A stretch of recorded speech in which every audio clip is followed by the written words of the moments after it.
Happy Saturday, everyone. I'm Leslie Frank, proprietor of Frank Family Vineyards. Welcome to our Winston Hill barn, where today we are going to show you how to pair wine and cheese, but more importantly, how to make a cheese and charcuterie board like a pro. Not only that, an Instagram-worthy cheese and charcuterie board, and I have a very special guest here to tell us about it. But before we get to our world-class chef, I want to spread a little good news. If you haven't heard already, Napa Valley is open for business. We received word at about 6 o'clock last night from Governor Gavin Newsom that wineries are allowed to reopen after the COVID-19 pandemic. We are open for business and we could not be happier. Our winery, Frank Family Vineyards, will officially reopen on Wednesday, June 10th. So if you're planning a trip to Napa, go online, make your reservation, or call us at the winery. We can't wait to see you. It's been a whole 3 months since we've seen our guests, and we miss you terribly. But for those of you who are outside of the driving area and you don't want to get on a plane and you don't want to come to Napa, we're going to continue to come to you virtually like we are today. So at this time, I want to introduce Chef Christina Machamer. Christina, I call her Christina. We're on kind of like a first name basis. Correct. Here. Chef, so happy to have you. Thank you. Before I hand it over to you, I want to sing your praises a little bit. First of all, full disclosure, Christina cooks for Rich and myself on a regular basis and our guests, and she is phenomenal. I could blame Christina for being a little bit on the heavy side because her cooking is extraordinary. Christina is the season 4 winner of Hell's Kitchen, which aired on Fox. She's a world-class chef. She has worked with some of the top chefs in the world like Thomas Keller, Gordon Ramsay. I know you've personally cooked for Michael Chiarello. And your accolades go on, but you make an incredible, beautifully aesthetic cheese and charcuterie board, and you have extensive knowledge. You are a sommelier, so you know about wines, and you know about the comparison and what pairs well with these cheeses. So let's get started, and let's take it away with what you think goes well with our wines. Okay, wonderful. Well, as you can imagine, here in Napa Valley, we do a lot of cheese and charcuterie boards and a lot of pairing. And I think the first thing that I consider as a chef is what kind of vehicle I'm going to set this up on. And so I really love to use a big board so you could be really dramatic. I think the second important thing is your tools. So when I prepare cheese, I want to have it sitting out so it comes to room temperature. Not only does it taste better, but it tempers a little bit, so it's going to cut better. Otherwise, it can kind of cleave and you won't get clean slices. I also like to use, we're going to have some aged cheeses today. I like to use a slicing knife, something that's long and thin. It goes through the cheese a little bit better. If you don't have a slicer, don't worry about it. You can use a regular chef's knife. But I just picked this up recently, and this is my secret tool. So this is a cheese wire. It costs like $5, and it's probably the most brilliant thing for cutting like rind ripened cheeses, which is where we're going to start today. So when I lay out my cheese board, I like to go from left to right, and I know that that's going to be flipped for you, but I like to start with kind of the lighter cheeses, the lighter wines, move into some of the heavier wines, and then we're going to finish with dessert and charcuterie. So the first thing that I like to do, of course, we're here at Winston Hill.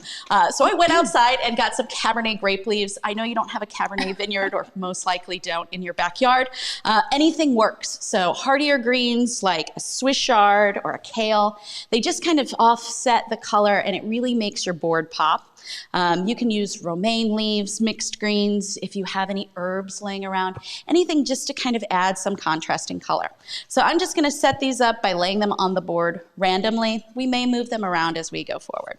So I'm starting off with a rind ripened cheese. We're going to start pairing this with Chardonnay. I also love it with a Blanc de Blanc. Of course, if you're going to start in the morning, that's a great choice. And we chose this today. So this is a local cheese called Mount Tam. It's a triple cream, buttery, rich. Depending upon where you are in the country, you could use a brie, a camembert. I really like a cheese called fromage de Affinois. I don't speak French, by the way, so don't judge my accent. That sounded pretty good to me. But it's widely available. My parents can get it in Missouri. So these are all really, really great choices. So this is why we have our cheese wire, because this is really soft. If I use a knife, it can kind of get stuck and a little gunky. So take the wire and we're gonna cut it first down the center. See how easy that was? That's fantastic. I need one of those. I can leave it with you. It pays for itself. So when you're using a brie cheese, you can serve it as a whole wedge, especially if it's a little bit more ripe. You know, sometimes they get a little runny and it's hard to get clean slices. This one was a little bit younger. So when I select these cheeses, I use my nose. And they should smell, you might smell a little bit of that rind. You might smell some nuttiness, some cream. If you smell anything ammoniated or a little off, if the rind looks a little brown and aged, leave it be, move on to a different one. So we're gonna get this started. I'm gonna cut this into bite-sized pieces for our board. And I know Liam's here, right? To talk about the delicious Chardonnay. Liam is here. So Liam Garrity, our Director of Hospitality and Direct-to-Consumer Sales, is joining us as well. And Liam is also a pro when it comes to pairing wine and cheese. If you've ever done the elevated tasting at Frank Family Vineyards, you can attest to that. Liam, what is it about this cheese, which we're very familiar with because it is a local cheese, that pairs so well with our 2018 Lewis Vineyard Chardonnay?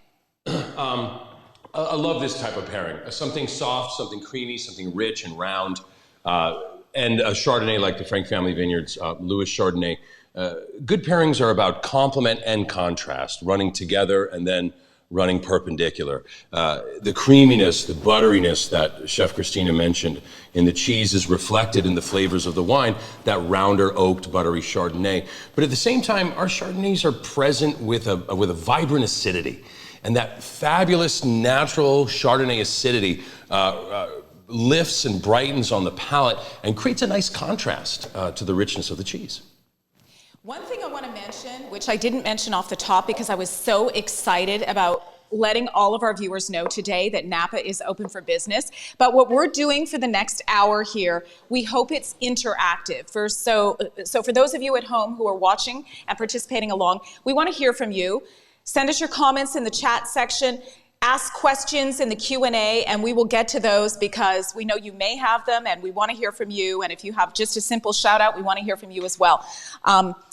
One thing we like to do is trivia. We want to make sure that you're not just sipping along at home or eating the cheese, that you're actually paying attention. So every now and again, we're going to pop in with a trivia question. And the first person to answer that question correctly in the chat section, give us your answer in the chat section, will win a $100 gift certificate, which you can use on our shop site at frankfamilyvineyards.com to purchase any wine or Frank Family Vineyards merchandise. And Marissa, my marketing manager, is here. She's off camera, but she will ask those questions and she is monitoring the answers, and we'll get to that in a moment. But Marissa, how's it going? Do we have any comments, any questions at this point? Great. Hi, how are you guys? We have Thilana Bouvier, who's joining us today. She says, "Good afternoon, Leslie. Aloha from Hawaii." Tony Sperlin says he's enjoying a 2014 Patriarch with grilled New York strip steak, so that sounds delicious. Nelson Tucker says, "Great start." Hi from Michigan and in Vance. Let's see, they're all moving. Cheers from Austin, Texas. Greg, hi, three of our favorite people. Elizabeth McQuiston. Cheers from Phoenix. No questions so far, so you guys ask us away and we'll pop back in with any questions or comments later. Perfect. Thank you, Marissa. All right, let's take a look at what Kristina has prepared so far. So obviously it's about the cheese and the wine pairing, but it's also about the aesthetic. If you want that Instagram-worthy cheese and charcuterie board, you got to do more than just unwrap the cheese and throw it on a board. So this, I love the way you've just positioned this. You're using strawberries as garnishes. I think, are these out of our garden? They are out of your garden. You'll see a lot of garnishes today that I luckily had access to that are right here. So a couple of things I'm thinking about as I'm putting this together.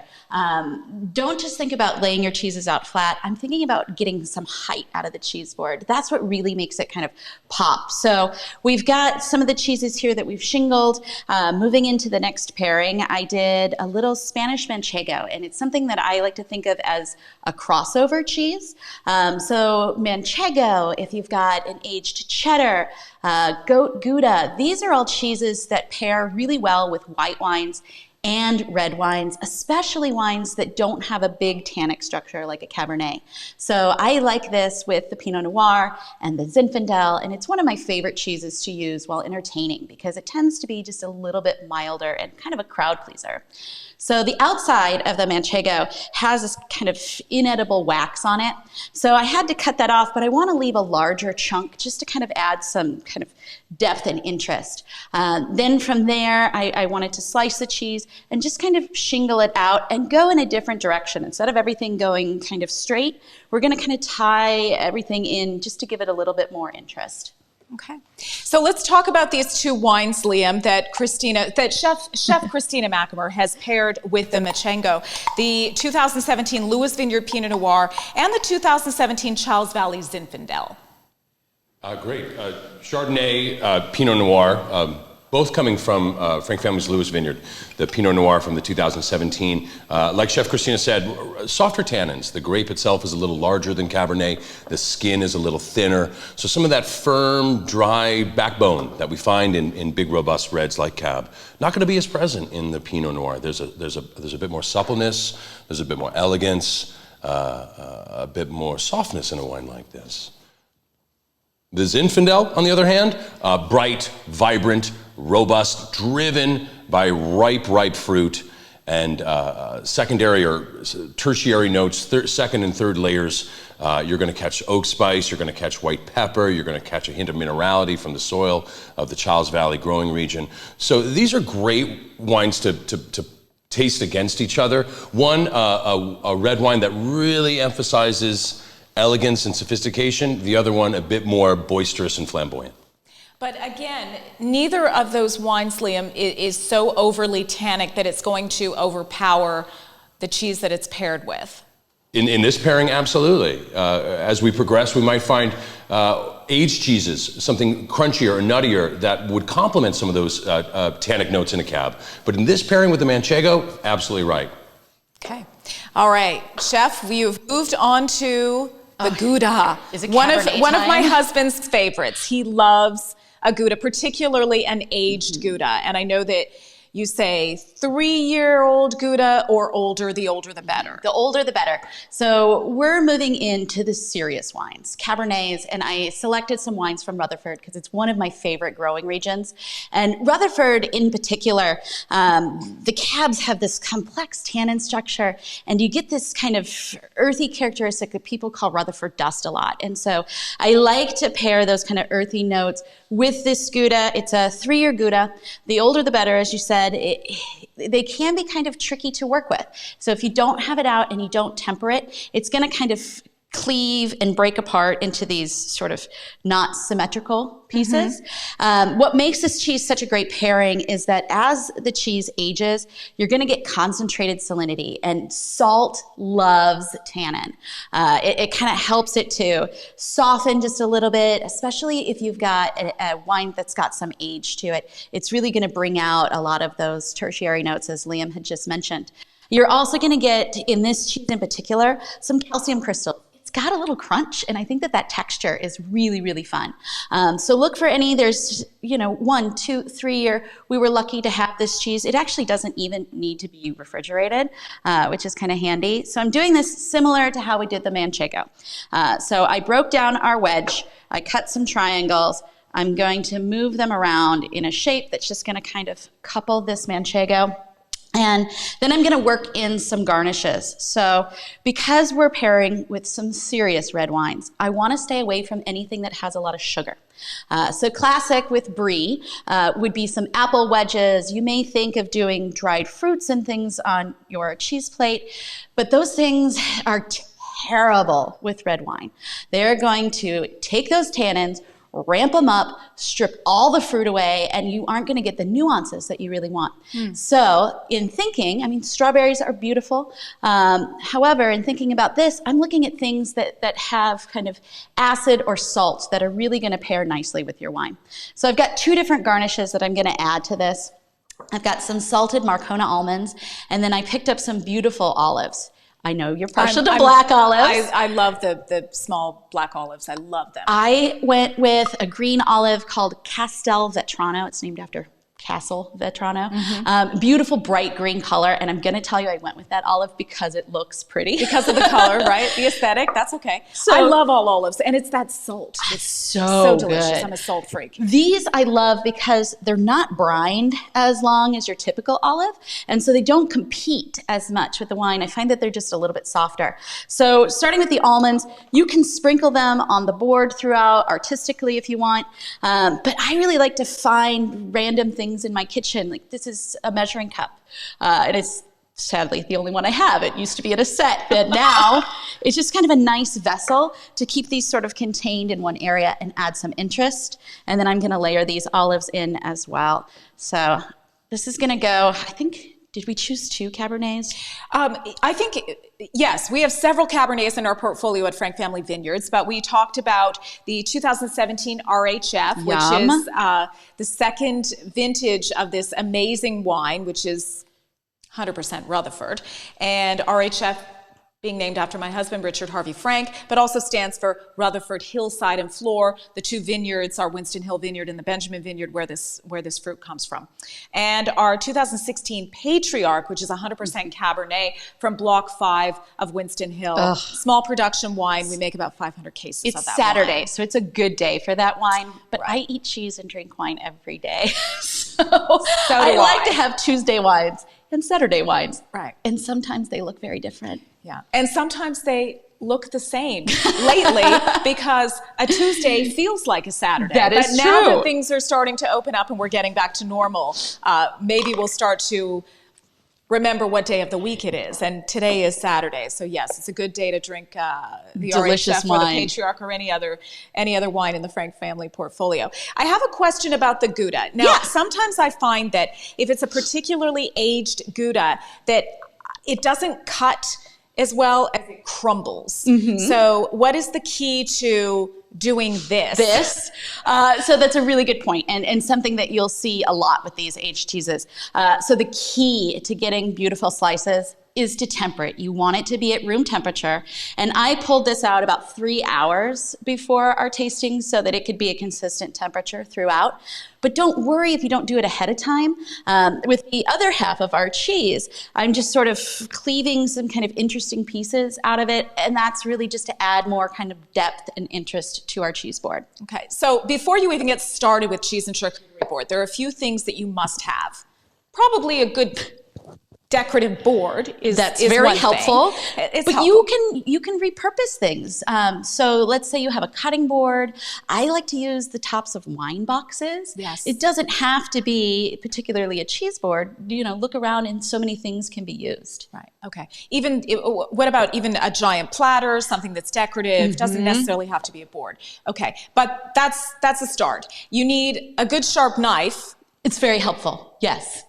And particularly, I personally like the slicer. I think that helps to get these nice clean slices. But a chef's knife will work as well. Just don't use a paring knife. You want something that's going to be big, substantial, and it's going to be able to go through your wedge of cheese. Okay. And that little thing that you showed us at the beginning, which, by the way, full disclosure here, this takes me back to my childhood because my mother had one of those. And, of course, I wasn't eating fancy cheeses when I was 10 years old, but I did eat Velveeta. And we used one of those to cut the Velveeta. It softer works cheese, right? It really works great. well. Like if you get like a block of pepper jack, I eat a lot of pepper jack cheese, you can get brilliant slices out of it. You can use it for the aged cheeses. I don't think it functionally works as well, but it's the best $5 investment. Amazing. That's fantastic. All right, Liam, let's talk about the wines that pair so well with an aged Gouda. And we named a couple, the 2017 RHF and the 2016 Patriarch. Yeah, Rutherford Cabernet Sauvignon. This Cabernet 17 vintage RHF, the second vintage of this new offering from Frank Family Vineyards, really our flagship Cabernet offering. Fruit for this wine comes from the Hillside Vineyard, Winston Hill, which is where we are today, as well as Frank family's Valley Floor Rutherford vineyard called the Benjamin Vineyard. So we kind of get in this wine a best of both worlds. Hillside grapes grown on Winston Hill, eastern slope facing a setting sun, which means that afternoon sun in Napa Valley over the summer is really hitting these grapes in the afternoon, ripening them up with big, strong, powerful heat. This is going to make a more intense, more firm, more energetic Cabernet, again, backed up with good, bright acidity. On the valley floor, where that sun is a little bit more languid as it crosses the sky and you get a little bit more even distribution of sunlight on the fruit, you get a slower ripening grape, which makes a juicier, rounder, a little bit more fruit-driven.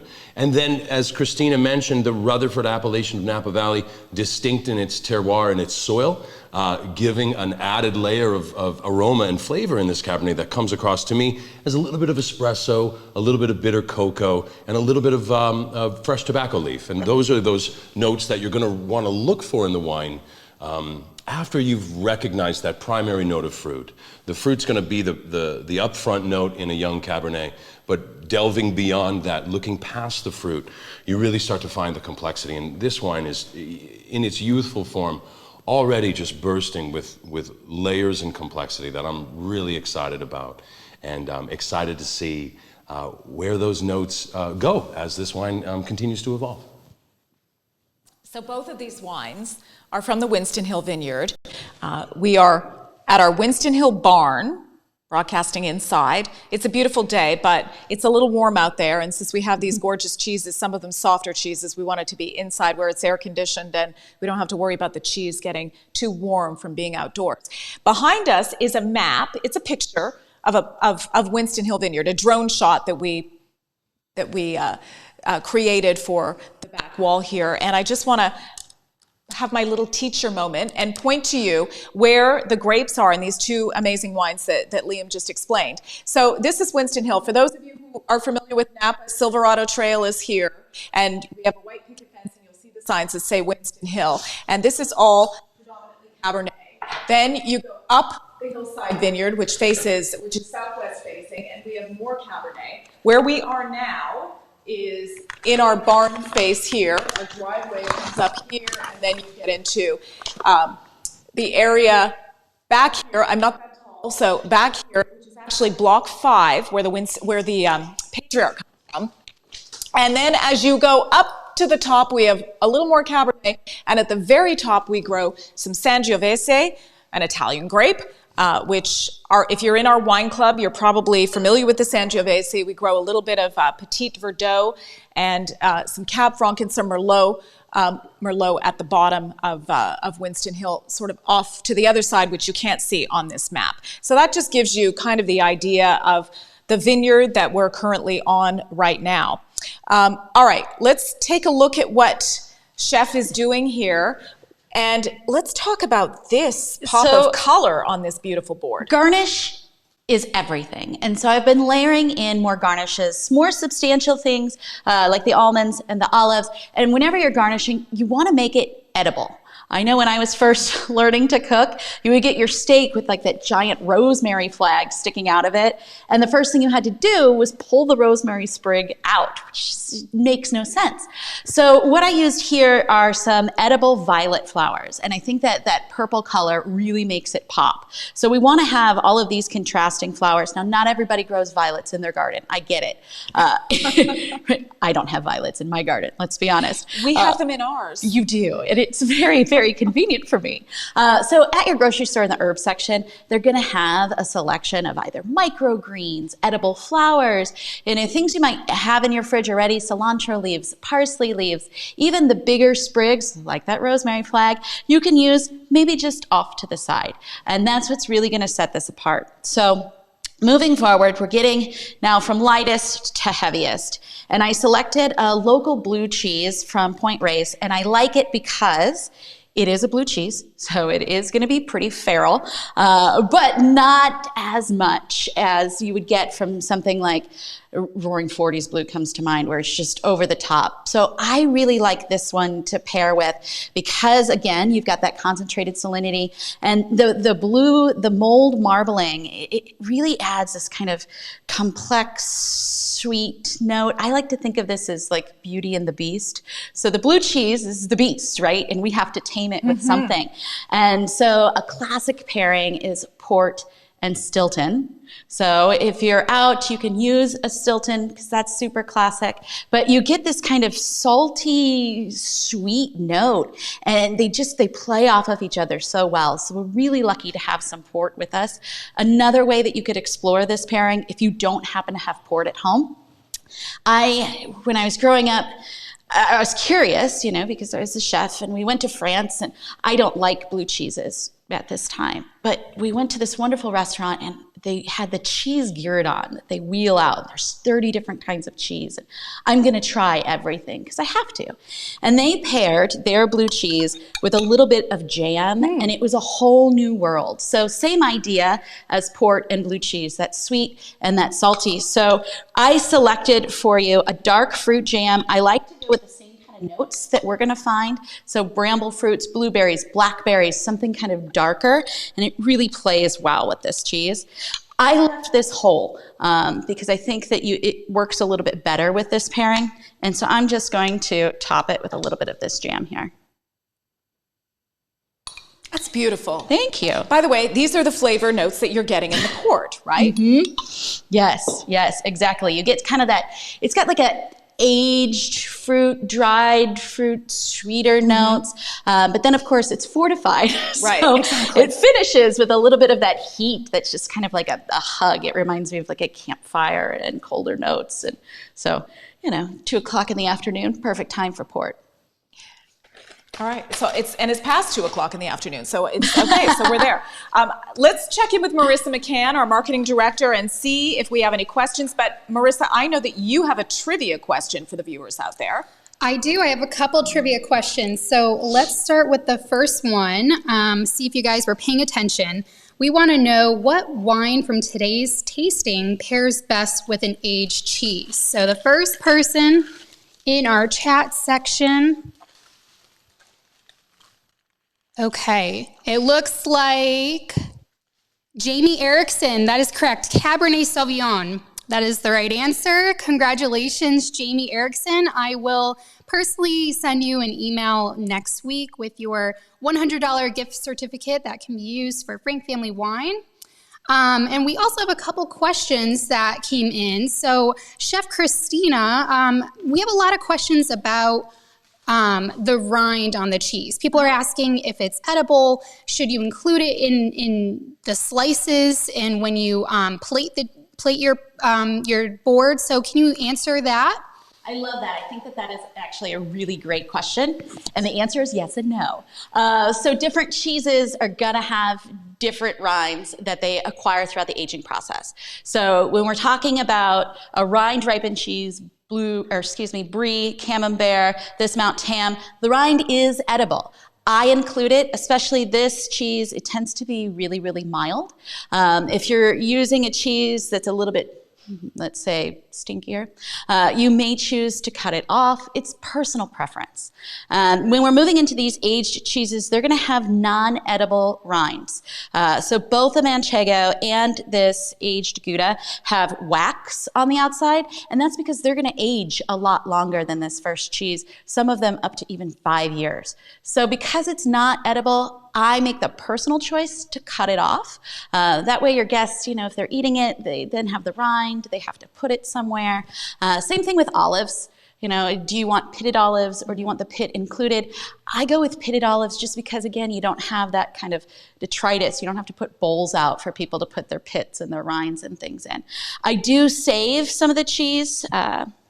I don't know if you could see the Gouda, it still has some of the rind. I wouldn't suspect that you would eat it, but as an artistic choice, I include it on the board so that you could see it. Again, it's part of the presentation. Exactly. And just to recap what you've done here with the point raised blue cheese, and you've paired it with the So this is a wild berry jam, but I really like anything that's dark fruit, blueberry, blackberry, fruits of the forest, anything like that goes really, really well. I would stay away from like strawberry or grape jelly. And the wine pairing for this is our Zinfandel port. Port is a fortified wine. It's a delicious wine, but there's a reason why the pour is like this and not like this. It's very concentrated, it's very sweet, and it's usually something that you have after you've had some still wines that are not as sweet, and so it's the sugar content, and too much of this, you'll regret it the next day. Liam, let's talk about the Zinfandel port. This is Frank Family's Zinfandel port. Port wine, if you're not familiar with this style of wine, as Leslie mentioned and Chef Christina mentioned, it's a fortified wine. And what exactly does that mean? It means, in this case, that brandy is added to the wine at a time in mid-fermentation. So typical fermentation of wine implies that the yeast consumes the sugar and converts the sugar to alcohol. The interesting thing about this process is that yeast essentially creates its own poison, because yeast can't exist in an environment where alcohol is at somewhere in the neighborhood of about 16%. So it's impossible to really ferment wine much further than 16%. But you can distill wine. You can take fermented grape juice and distill it, and that creates a spirit called brandy. Brandy, when added to wine, mid-fermentation. So mid-fermentation implying that some of the sugar has converted to alcohol, but a lot of the natural grape sugar is still present in the juice. When you introduce that brandy at a ratio of about 4 parts wine to 1 part brandy, that influx of alcohol coming from the brandy naturally stops the process of fermentation, because the yeast can't exist in that environment. So you stop fermentation, keeping the sugar level from the juice high. But that brandy increases the alcohol content. So what you have is a wine that is both high in natural grape sugars and high in alcohol, to the tune of about 20% ABV. That's the essence of port wine. So I love that idea of Chef Christina mentioned Beauty and the Beast, because it does, it tames, it contrasts. Everybody loves the combination of something sweet and something salty. They just naturally work well together. So when you have those blue vein cheeses that do have a little bit more saltiness to it, the sweetness of a port really complements it. Liam, is there a time other than when you're pairing it with cheese that you would have a port? Because we hear a lot about pairing the port with cheese, often a cigar with a glass of port. Is there another time that you would taste port, that you would drink port? You know, you can drink port whenever you want. It's a great wine. It's a wonderful digestif, because it does have a little bit more alcohol, and it is based in brandy. Brandy's great at just settling the stomach. It's wonderful at helping breaking down some of the richness of food. If you were to enjoy a ribeye, medium rare, that's a lot of work for the body to digest. Some port, with its high alcohol, its natural brandy base, is going to help your body break some of that stuff down. That's the general idea of digestifs. Great with dark chocolate. You'll notice if you're having some at home, if you're enjoying this alongside with us, you'll notice that because of the sweetness, it coats the mouth. So it does. It kind of creates a wonderful softness around the palate. And that's why people love to drink a little port when they indulge on a fine cigar, because, again, the contrast between the smokiness of a good cigar and then the way the port lubricates the palate creates a nice harmony. Okay. Marissa, let's check in with you now and see if we have any other questions. But I know you definitely have a trivia question. I do, but before we get to the trivia question, some questions that I'm getting are for Chef Christina. People want to know the differences between some of the cheeses we have today with some cheeses that they can get in their grocery store. So, for instance, Tony Sperlin, he's asking, what is the difference between blue cheese compared to Stilton blue cheese? So I would say blue cheeses all have like a flavor spectrum, right?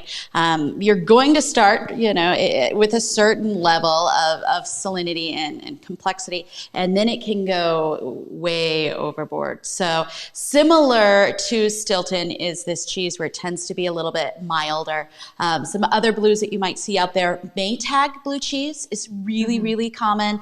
Or there's a French cheese that's imported all over, Bleu d'Auvergne. Again, my French accent needs some work. But when pairing with this port, I tend to go with a little bit of a milder blue cheese. And, that's also part of my taste preference. If you are a blue cheese fanatic, then go for it. Get those kind of robust blue cheeses. I think when pairing food with wine, the most important lesson is drink what you like. So if you like chocolate and red wine, if you love your brie and your apples and your Chardonnay, don't listen to what I say because it's all about your palate. So we've got this blue cheese here. Another important note about our cheese board is the vehicle for getting the cheese to your mouth. And there's a couple of selections that we did for that. We've got some great local bakeries. So I got a fresh baguette. I love to throw it in the oven for about 5 minutes, really get it crispy. You could do some nice slices, and that tends to be really beautiful with some of the younger cheese, with those bries and those camemberts. For these aged cheeses, particularly this blue cheese, I went with just a simple cracker. And these I like because they've got a little salt. So if I haven't said 100 times yet, salt and red wine is delicious. And I actually went with one that has a little bit of an herb to it. And again, that's my personal preference. This is a rosemary cracker, and I think rosemary is beautiful with these cheeses. So I was going to ask you about that because typically I would stay away from that because I'm thinking that the rosemary may interfere with the taste of the cheese. But you're saying in this case it actually enhances the taste. Again, that's along the lines of drink what you like. I love rosemary crackers, and so I find it gives a little something extra. I tend to stay away from black pepper, and as we move over into the charcuterie, I stay away from like a spicy calabrese. Spice is really tough when you're pairing it with wines. With the beautiful Cabernets that we're having today, it just elevates your perception of alcohol in the wines, and you won't be able to taste a lot of the fruits. So I would never have Mexican food with your beautiful Cabernet. I would stay with something a little bit lighter. Even the bubbles or the Chardonnay tend to be brilliant when you're talking about having those spices. That's interesting. All right, we're going to get back to you and talk about charcuterie, but first we have another trivia question.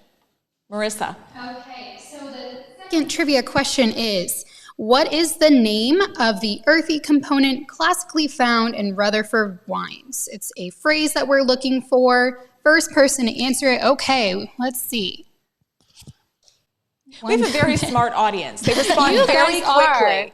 Okay. It's the first person to answer correctly in the chat section. It looks like Jessica Torres is correct with Rutherford Dust. Yes. That was record time, Jessica, so congratulations. Congratulations, Jessica, and thanks for tuning in. Do we have any other questions or comments before I pass it back to Chef Kristina to talk about charcuterie? Let's see. Again, just people wondering what the differences between certain cheeses are. I've been seeing Gorgonzola mentioned. Although we're not tasting it today, there was a question about late harvest Chardonnay and what your recommendation would be for pairing for our late harvest Chardonnay. Liam, that's a great question, and that's something that is part of the elevated tasting. Frequently, you pair the late harvest Chardonnay. Let's talk about that. Yeah, late harvest Chardonnay, like port wine, is a wine that has an elevated level of sweetness than its still wine partner, Chardonnay in this case. However, unlike the port, the sweetness in the late harvest comes about in a different way. As the name implies, when you enjoy a late harvest wine, you're enjoying a wine that was made from grapes that sat on vine a little longer. And as time goes by, the grapes lose a little bit of their water, but the sugar that was created during the growing season, that stays. So it's about ratios, really. Reduce the water, maintain the same level of sugar, you have a more concentrated grape, make a wine out of that, and you get something a bit sweeter, a bit more viscous or full on the palate. I love to pair late harvest with summer fruit, peaches in Napa Valley. with a little whipped cream, fresh berries, fresh strawberries, a flan. When I look to pair the late harvest Chardonnay, I'm letting my sweet tooth lead the way on that wine because I do love the way it works with desserts. And what's so great about a pairing in dessert wine is that if the wine comes across in your initial approach and your initial experience with the wine, if you're finding that the sweetness kind of dominates your experience, like it's hard to recognize and pull out those wonderful, unique aromas and flavors because of the way the sweetness is kind of taking over the palate. We love to pair sweet wines with something a little sweeter from the plate. When there's sweetness on the plate, what it does is it dulls that note on your palate. So a little sweetness from the plate in the form of like a fresh summer peach, and then a sip of a late harvest wine, and then the sweetness of the wine is that much more muted because of the sweetness of the fruit. And then we can really start to recognize the apricot, the dried apricot flavors, the honeysuckle flavors, the wonderful baked apple pie flavors, all these really rich and really fun notes that live in that late harvest wine can come out a little bit more once the sweetness of the wine is mitigated by the sweetness from the plate.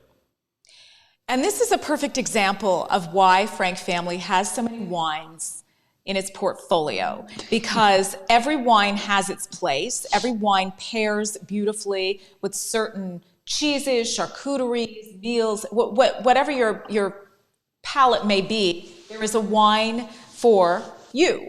And as my husband Rich always says, if we only made one wine, if there was only one wine in the world, some people say I'm such a Cabernet person. Well, if there's only one varietal and one wine in the world, it would be very boring. But that's the beauty of being in the wine industry, is that we make so many different varietals, and there's a moment for each one and a pairing for each one. Chef, before we get into the charcuterie, I want to talk a little bit about you. So we certainly know who you are, and we've had the privilege of tasting your amazing cuisine over and over and over again. And not only is Kristina an extraordinary chef, but she's an extraordinary human being, and we're very blessed to have her in our lives and here today with us. But why did you want to become a chef? How did it start for you? Talk about your background, where you grew up, and how you ended up becoming a chef. I mean, the food world was very different when I was a kid. Nobody dreamed about being a chef. And I'm from Missouri. So, you grow up and you're a doctor or a lawyer.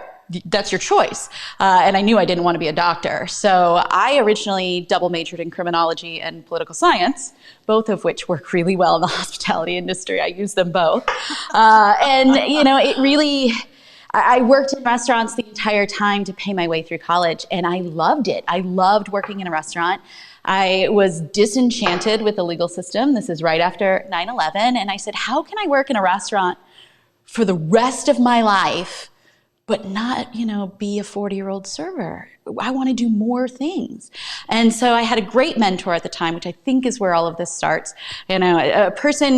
There's foods growing up that I didn't like, and it's not because I didn't like the food, it's because, no offense, my family just didn't cook them right.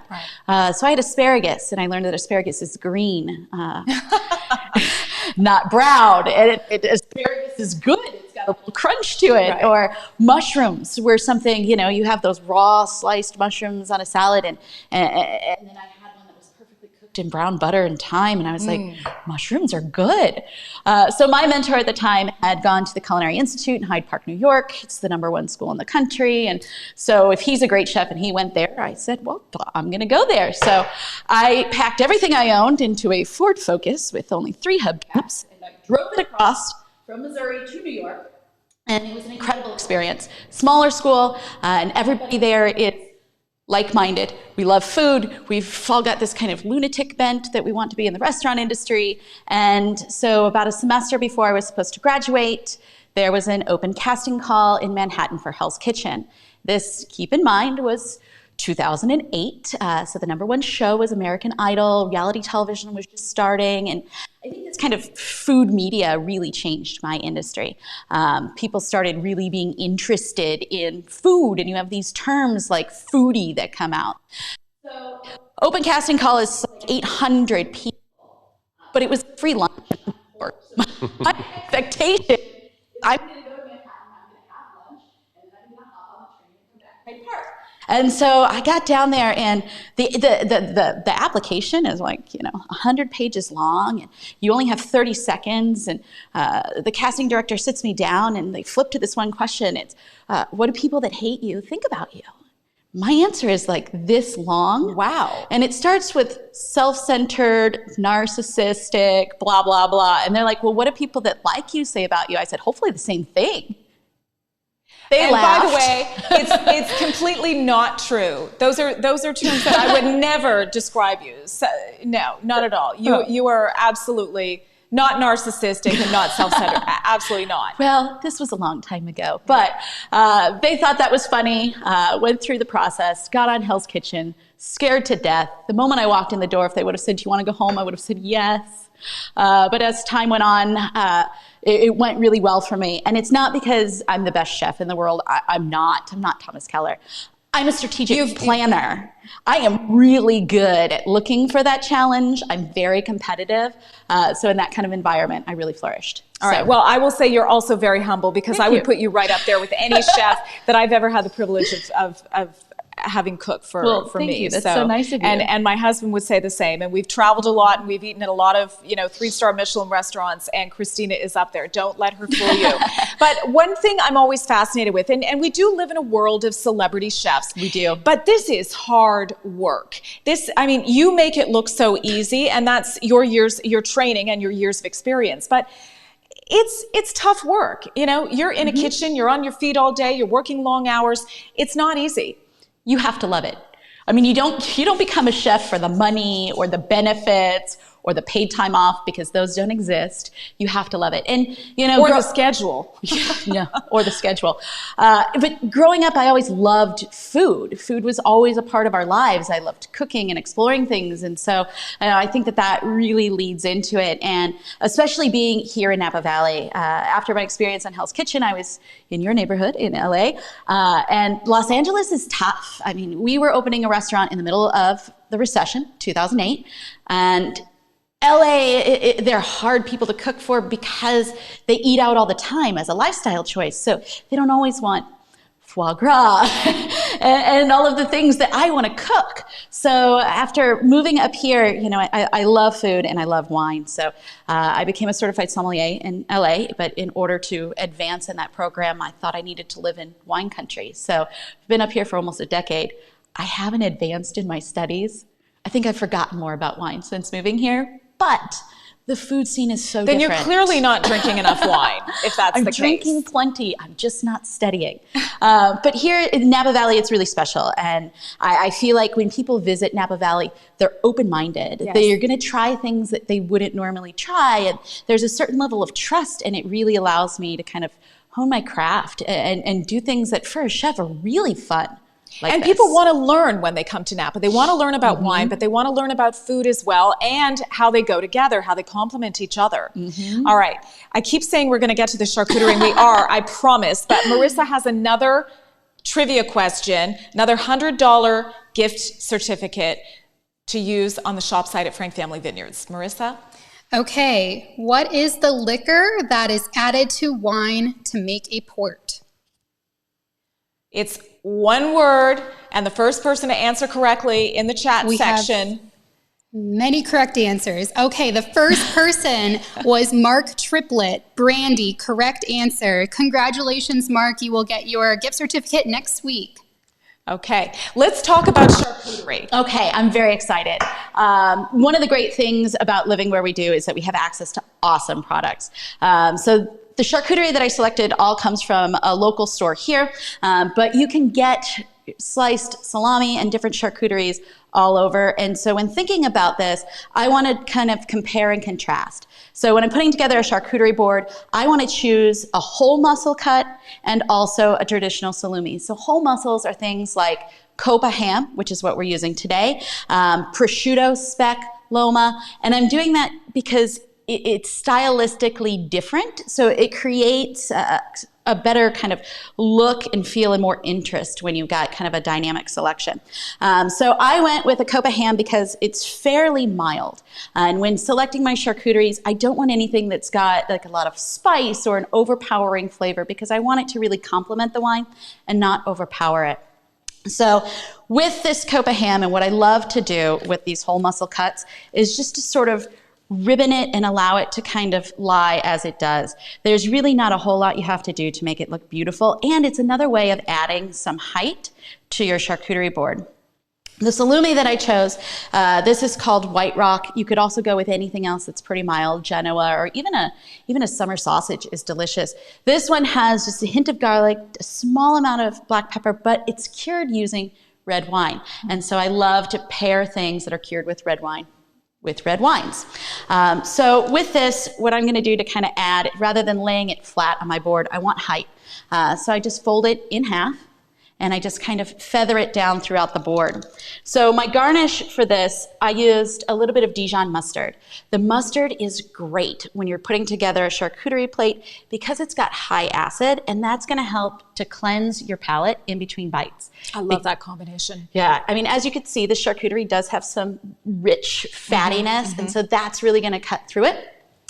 So what I did with my mustard, just to make it look pretty. That was my next question, because this looks so beautiful and I'm not sure I could do it. So it might just look like a mess when I lay it out in the beginning because this is gonna create my roadmap. Sort of this shape here is how the rest of this board is gonna be put together. So it's one dollop, and then you just take your spoon and you just kind of swish it through.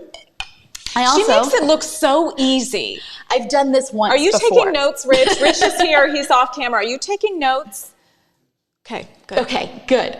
So then I'm also going to add a little bit of black pepper. And again, this is for visual appeal, but also it goes really well, especially with the Zinfandel that we had earlier. So I'm just going to add the black pepper in a line. But you can also lay your pepper mill down, grind a couple of times, and it makes a really interesting kind of shape that you can play with in your garnish and use in your plating. So what, would you do that once, or would you do a few of those to make a little design, or what? Usually I would do it once, and I might plate things around it, or do a sauce in the middle. Just kind of something I saw one of my chefs do once, and I said, you know what, that's brilliant, because we've got that laying around. The third charcuterie that I selected as well, this was just, honestly, it was an impulse purchase. It's a little beef jerky, and I love beef jerky. And this one I love because it's not super smoky. The flavor is really pure. It's got lots of saltiness, and it doesn't have, like, I would stay away from like a teriyaki or anything that's going to add the sweetness, but also it adds another kind of textural element to this board. Then I'm going to finish it off with a little garnish. Again, we're spoiled if you haven't realized that by now.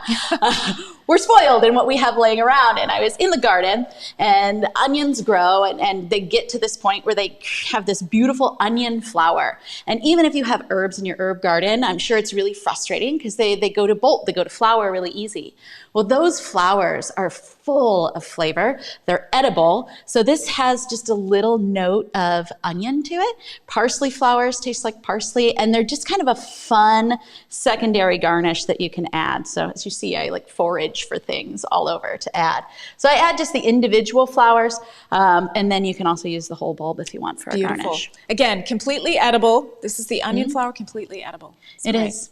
It's fantastic. Now, one thing that I found was interesting, you talked about this charcuterie with the Zinfandel and the Chardonnay, or the Cabernet, but you paired it with our Brut Rosé. Well, not everybody. We're doing the sparkling rouge. Yeah. Not everybody has a sparkling red wine. Not our Brut Rosé, our rouge.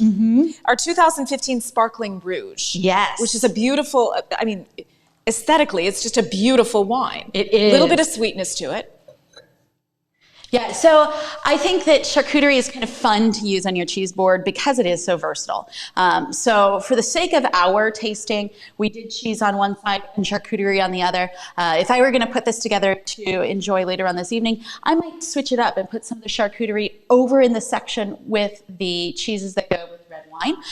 Because it is versatile, but we went with the sparkling rouge, and this is kind of similar to the thought of pairing the Blanc de Blanc with a brie or rind ripened cheese. So it's not similar, like the Chardonnay has buttery notes and this has buttery notes, so that's a similar pairing. This is a contrasting pairing. So what we're doing is adding a little bit of acidity and texture, the bubbles, that kind of cut through the fat and the richness that's in the charcuterie. Okay, let's talk about the sparkling rouge. This is something that we sell out of very quickly because it is very popular, particularly around the holiday time, Thanksgiving, Christmas. Liam, take it from here. Let's talk about what this wine is all about, how we make it, and what the varietal is. Yeah, so the wine is called Rouge, French for red. This is our famous red sparkling wine made from Pinot Noir. Now, we've talked about this a couple of times today, the term acidity and the idea that acid exists in grape juice and then therefore acid exists in wine. One of the reasons why wines like Cabernets and Zinfandels and Pinots are aged in that wooden barrel is because over time in wood, wine loses some of its acidity. Sparkling wines, if you're not familiar with the genre, beyond knowing that you enjoy it, sparkling wines are aged in the glass. The wines are actually fermented and then matured in the very bottle that you purchase. And that's the idea behind a sparkling wine. The wines are fermented in the bottle, which traps some of that gas that's made during fermentation and creates that sparkle. Because there's no exposure to wood, because there's no extended aging in oak, the wines possess a lot more of that fresh, crisp, bright acidity. And acid is like a knife that cuts. It can cut through some of that lingering oil or fat in the foods that you love. The charcuteries are full of flavor and wonderful richness and wonderful character, and they have a little bit of marbleization in them, and that marbleization will linger on the palate.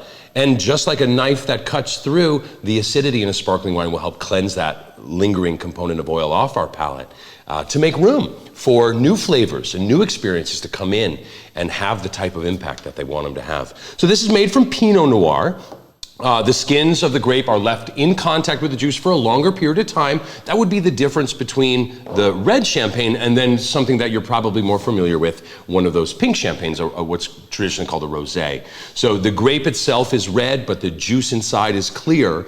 How long the grape juice and the skins spend together during that fermentation time dictates how much of that color moves from the skins to the juice. So with the Rouge, we're leaving the skins on for a longer period of time, giving more time for that skin pigmentation to move into the juice.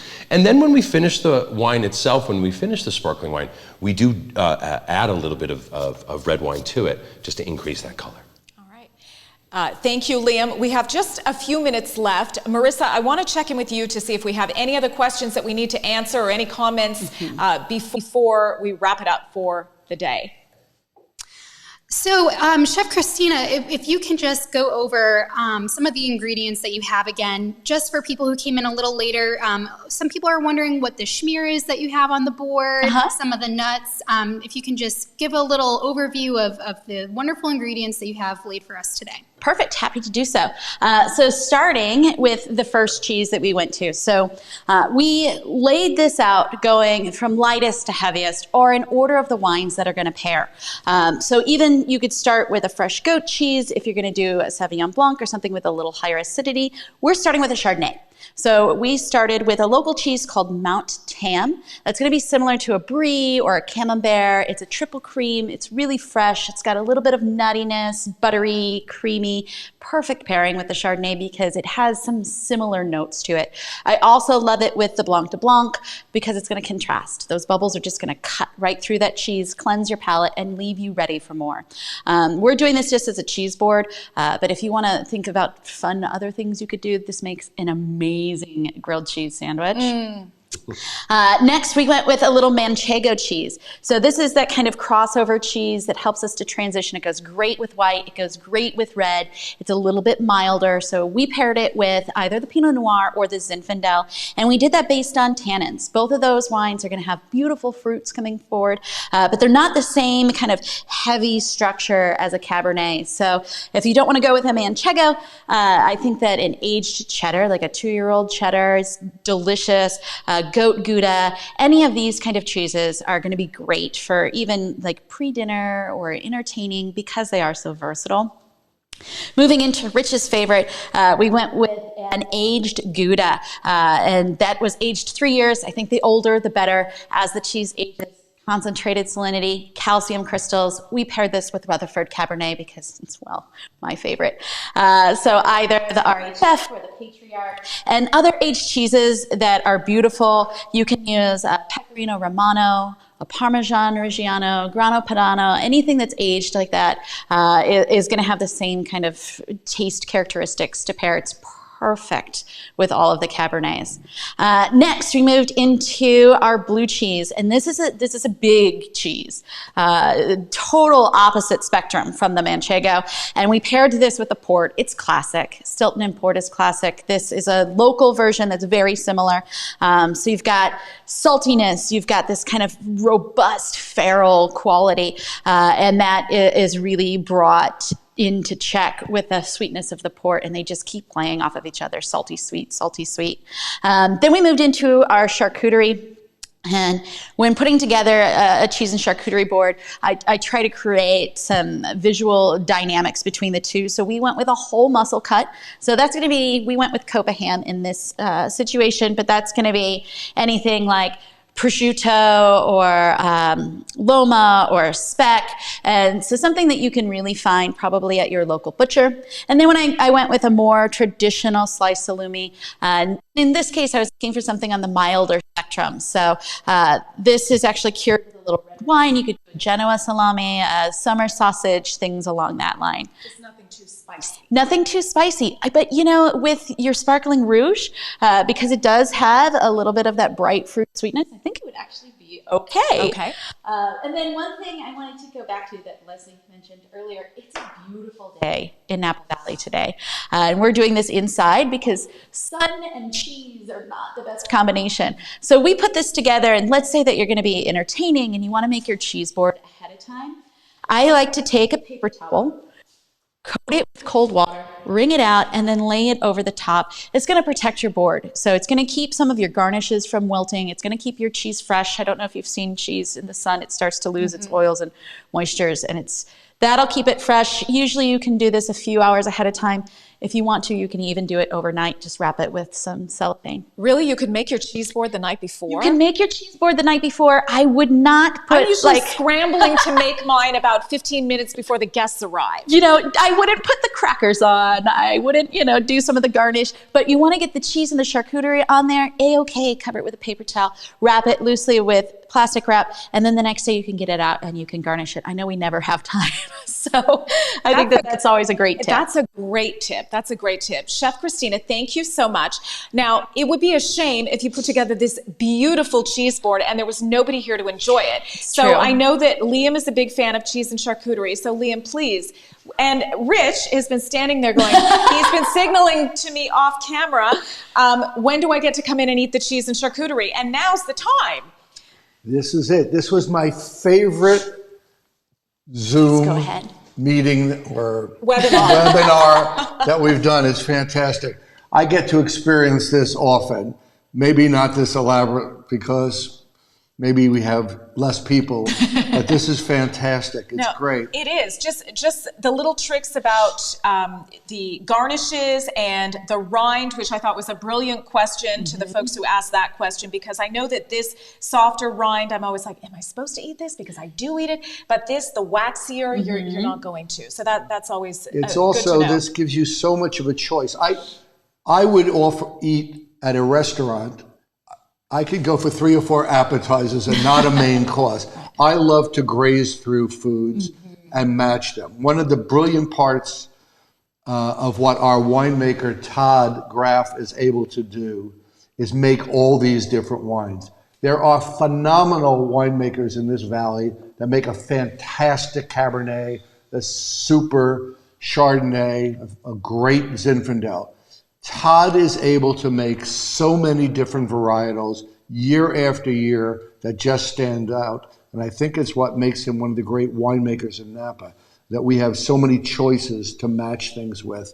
The wines generally are great to drink, but when you do this is the afternoon or the evening. I don't need any more than this when I sit down and people come over. It's a great thing to sit and talk about and around a board like this. Just makes the whole night just social, casual, friendly, just what you want to do. This can become a meal for us. It's definitely It really a meal. Yes, indeed. It And might it may actually be a meal tonight. All right. So before we go, I'm Liam, a couple words about our opening on Wednesday. Yes, so excited about that. Frank Family Vineyards opening to the public again. Amazing. On a limited capacity. We're doing it safely. We're doing it right. We're seeing our guests beginning Wednesday, June 10th. And we're really excited about that. You can log on to our website, frankfamilyvineyards.com, to see more about our protocols and policies. And more importantly than anything, we want you to come back and have fun at our winery. Exactly. And for those of you who can't make it, we'll continue to do our virtual tastings. Liam and his team, our other wine educators at Frank Family, are still doing one-on-one virtual tastings. Go to our website for more information on that. We have several virtual tasting packages that you can purchase, some with the Coravin, some without. And then you can schedule your in-home one-on-one virtual tasting with either Liam or one of our other wine educators who will walk you through the wines, and you can do it on your schedule from the comfort of your own home. So it's very personalized and customized. And one of the positives of this whole negative 3 months that we've been going through is we have found a way to stay in touch with you. And you found a way, yes, that's what I was going to say, stay in touch with us. So maybe if you came to visit us once a year in person, and 6 months later you wanted to touch base again, that's what this has shown that we can all do. And we're not the only ones doing it, but we found this is a great way to just reach out and touch people, have you tell us what you want. And I think it's something that's going to go on even after these crazy months and when everybody gets healthy again and country gets back and the world gets back to doing what we used to call normal. So, well, we found that it's very convenient for us to be able to do that, and convenient for our guests who would rather, be with their friends or family in the comfort of their own home and have their own personal wine tasting. Our next virtual tasting, we're taking next Saturday off because we will be open for business, and we expect to be very busy on that Saturday, and we need all hands on deck. But Friday, June 19th, it's a Friday at 4 p.m. Pacific time. So that's 7 p.m. on the East Coast. We will be doing our Fathers of Frank family tasting. Rich and Liam will be talking about their favorite wines, the wine that you made for your dad, the wines that you love to share with your dad, and our winemaker Todd Graff and Antonio Zepeda, who many of you know from our tasting room, our wine educator. He will be joining us as well, and they all have wonderful stories about Father's Day.